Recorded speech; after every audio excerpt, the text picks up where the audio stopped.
ছিস কেন? আমার একটা পুতুলের দাম 10 টাকা, তাই তুই আমাকে আরো 10 টাকা দিয়ে যা, তা না হলে আমার পুতুল আমাকে ফেরত দিয়ে যা।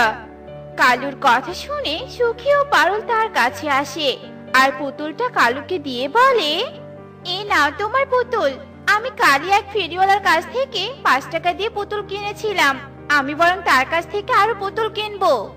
এই কথা বলে সুখী পুতুল ফেরত দিয়ে বাড়ির ভিতরে চলে যায় আর কালুও সেখান থেকে চলে যায়। সারাদিন এখানে ওখানে ঘুরে ঘুরে বড্ড খিদে পেয়ে গেছে, তাই এই গাছের নিচে দাঁড়িয়ে একটু খেয়ে নেই। পুতুল নিবে গো পুতুল, মাথার কাটা, চুলের ফিতা, আরো আছে চুড়ি।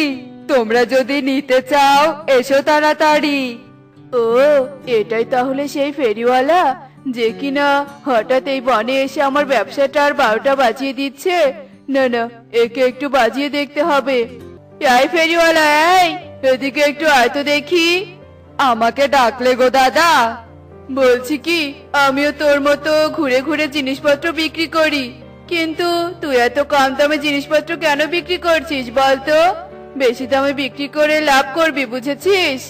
আমার বেশি লাভের দরকার নেই দাদা, তাই আমি কম দামে জিনিসপত্র বিক্রি করি, এতে আমারও জীবন বাঁচে, অন্যরাও